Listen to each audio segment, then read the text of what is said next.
పల్నాడు జిల్లా ప్రధానంగా మనకి వాణిజ్య పంటలు సాగు చేసేటువంటి జిల్లా.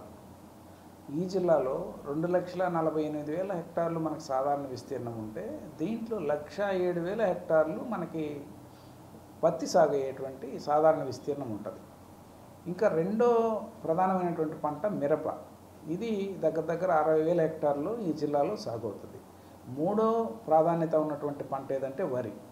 ఇది పల్నాడు జిల్లాలో 42,000 హెక్టార్లలో సాధారణ విస్తీర్ణం మనకి సాగు అయ్యేటువంటి పరిస్థితి ఉంది. గత సంవత్సరం మనకున్నటువంటి ఈ వాతావరణ పరిస్థితులు, ప్రతికూల పరిస్థితులు ఉన్నందువల్ల, ప్రాజెక్టుకి నీళ్లు రానందువల్ల ఈ 42,000లో కూడా 10,500 హెక్టార్లు మాత్రమే వరి సాగు చేయడం జరిగింది. లాస్ట్ ఇయర్ ఎవరైతే రైతులు వేసుకున్నారో, ఈ వరి సాగు చేసిన రైతులందరికీ కూడా ఆశించిన మేరకు దిగుబడులు వచ్చినాయి. మార్కెట్ రేటు కూడా బాగున్నందువల్ల ఏంటంటే అందరు రైతులకు కూడా వాళ్ళకి ఆదాయం అనేది ఖచ్చితంగా వచ్చింది. కాబట్టి రైతు సోదరులు ఈ సంవత్సరం మనకి ఆల్రెడీ ప్రాజెక్టుకి మీరు చూస్తున్నారు, సాగర్ ప్రాజెక్టులో మనకి ఫుల్ కెపాసిటీలో వాటర్ వచ్చినాయి. ఇంకా పులిచింతలకు కూడా వాటర్ రిలీజ్ చేసే పరిస్థితి ఉంది. కాబట్టి మనకి సాధారణ విస్తీర్ణం కంటే కూడా అదనంగా ఈ సంవత్సరం వరి సాగు అయ్యేటువంటి పరిస్థితి ఉన్నట్టుగా మనం జిల్లాలో అంచనా వేయడం జరిగింది. సుమారుగా ఇప్పుడు మనం 42,000 హెక్టార్లు అనేది 50,000 హెక్టార్ల వరకు కూడా సాగు అయ్యేటువంటి పరిస్థితి ఉందని చెప్పేసి అంచనా వేసి, దీనికి సుమారుగా మనకి ఒక 31,000 క్వింటాళ్ళు వరి విత్తనాలు అవసరమవుతాయని చెప్పి మనం అంచనా వేసాం. కాకపోతే ఏంటంటే ఈ సంవత్సరం మనకి ఈ నీళ్లు రావడం అనేది ఒక 20 రోజులు డిలే అయింది. కాబట్టి ప్రాజెక్టులో ఈ ఏదైతే మనకి దీర్ఘకాలిక రకాలైనటువంటి బీపీటీ, మనకి సాధారణంగా సాగు చేసేటువంటి బీపీటీ రకము 150 రోజుల కంటే పైన కాలపరిమితి ఉండేటువంటి రకం. కాబట్టి దీనికి లేటుగా వేసే కొద్దీ కొంచెం చీడపీడలు ఆశించి ఖర్చు పెరగడంతో పాటు దిగుబడులు కానీ ఆశాజనకంగా ఉండే పరిస్థితి లేదు.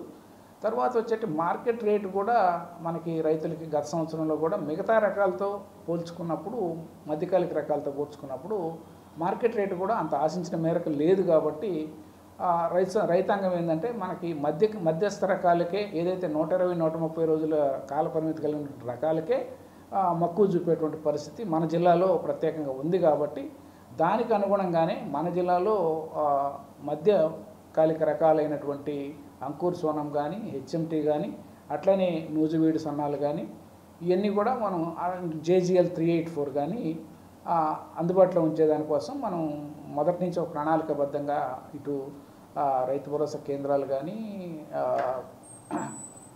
ప్రైవేట్ డీలర్స్ ద్వారా కానీ, ఏపీ సీడ్స్ ద్వారా కానీ సరఫరా చేస్తున్నాం. ఏపీ సీడ్స్ ద్వారా మనం ఆల్రెడీ 10,500 క్వింటాళ్ళు విత్తనాలు, వివిధ రకాల విత్తనాలు అందుబాటులో ఏపీ సీడ్స్లో ఉన్నాయి.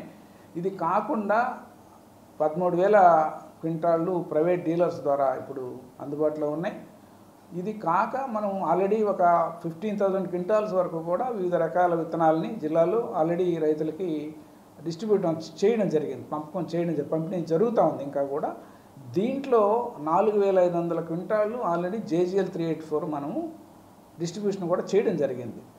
కానీ అయితే ఇప్పుడు ఈ మనం మధ్యకాలిక రకాలు అనుకున్నామో వీటిల్లో ఈ JGL 384 అనేది జగిత్యాల, ఇది తెలంగాణలో అభివృద్ధి చేసినటువంటి రకం. ఇది విత్తనం యొక్క ఉత్పత్తి అనేది మన రాష్ట్రంలో చాలా తక్కువగా ఉంటుంది. ఇది కొంత నంద్యాల ఏరియాలో చేసేవాళ్ళు, కానీ గత సంవత్సరం ఉత్పత్తి చేసినటువంటి విత్తనాలని అప్పుడున్నటువంటి మనకి అనుకూల వాతావరణం లేదు. కాబట్టి అది తయారు చేసిన వాళ్ళు కొంత నష్టపోయినందువల్ల ఈసారి JGL విత్తనాన్ని మన రాష్ట్రంలో తయారీ లేదు.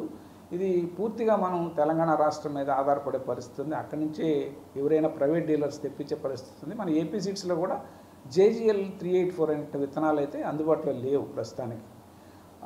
దీనికి అనుగుణంగా మనం ఎంతవరకు వీలైతే అంతవరకు మ్యాక్సిమం క్వాంటిటీసు తెప్పించేదానికోసం ప్రయత్నాలు చేస్తున్నాం. ఇప్పటికే 4,500 క్వింటాలు మనం డిస్ట్రిబ్యూట్ చేసి ఇంకొక 7,000 క్వింటాలు కూడా JGL విత్తనాలు మనకి జిల్లాకు అవసరం అవుతుందని చెప్పేసి మనం ఉన్నతాధికారులకు కూడా ప్రతిపాదనలు పంపించడం జరిగింది. అవి వచ్చిన వెంటనే మరి రైతాంగానికి మనం అందుబాటులోకి తీసుకొచ్చేదానికోసం ప్రయత్నాలు చేస్తున్నాం. మనకి ఎరువుల విషయం తీసుకున్నప్పుడు మనకి ఎక్కడేసేటువంటి ఏదైతే వాణిజ్య పంటలు ఉన్నాయో ఈ వాణిజ్య పంటలకు సంబంధించి ఎరువుల వాడకం కూడా మన జిల్లాలో అధికంగా ఉండేటువంటి పరిస్థితి ఉంది. సుమారుగా మనకి 3,15,000 మెట్రిక్ టన్నులు వివిధ రకాల ఎరువులు జిల్లాలో మనం అవసరం అవుతాయని చెప్పేసి అంచనా వేయడం జరిగింది. దీనికి సంబంధించి మనం స్టేట్ లెవెల్కి కూడా పంపించాం, ప్రతిపాదనలు పంపించాం. ఆల్రెడీ మన జిల్లాలో ఇప్పుడు ఈ రోజుకి మనకి అంటే జూలై ఆగస్టు మాసాలు తీసుకుంటే జూలై ఆగస్టు మాసాలకి మనకు 35,000 మెట్రిక్ టన్నుల ఎరువులు మనకి సాధారణంగా అవసరమయ్యే పరిస్థితి ఉంటే ఇప్పుడు యాజ్ ఆన్ టుడే మనం డీలర్స్ దగ్గర కానీ అట్లనే రైతు భరోసా కేంద్రాలు కానీ సొసైటీస్ ద్వారా అందుబాటులో ఉన్నటువంటి ఎరువులు ఈ రోజుకి మనకి 89,000 మెట్రిక్ టన్నులు అందుబాటులో ఉన్నాయి. ఇది కాకుండా మనకి ఇప్పుడు ప్రాజెక్ట్ నీళ్లు కూడా వచ్చినాయి కాబట్టి ఇంకొక 15-20 రోజుల్లో ఈ నార్లు పోసుకొని మళ్ళీ వరి కూడా నాట్లేసేటువంటి పరిస్థితి ఉంది. అదే కాకుండా ఏదైతే మిరప ఇప్పుడు నార్మల్లు పెంచుకుంటున్నారో ఇది కూడా ప్లాంటింగ్ జరిగే పరిస్థితి ఉంది. ఇది కాకుండా మనకి కంది కానీ అట్లానే మొక్కజొన్న కూడా కొంత రీసెంట్ డేస్లో మనకి మొక్కజొన్న ఏరియా కూడా ఎక్కువ పెరుగుతుంది కాబట్టి వీటిని అన్నింటినీ దృష్టిలో ఉంచుకొని మనకి రాబోయేటువంటి సెప్టెంబరు, అక్టోబర్, నవంబర్ మాసాల్లో ఎరువుల యొక్క రిక్వైర్మెంట్ ఎక్కువగా ఉంటుందని మనం ఎక్స్పెక్ట్ చేసి ప్రతిపాదనలు ఆల్రెడీ పంపించాం. ఎక్కడా కూడా సప్లైలో కానీ డిస్ట్రిబ్యూషన్లో కానీ గ్యాప్ లేకుండా రైతులకి అన్ని విధాలుగా కూడా విత్తనాలు కానీ ఎరువులు కానీ సకాలంలో టైంకి అందే విధంగా చర్యలు మన జిల్లా కలెక్టర్ గారు, జేసీ గారి వారి సహకారంతో, కమిషనర్ గారి సహకారంతో మనం అందుబాటులోకి తీసుకురావడం జరుగుతుంది.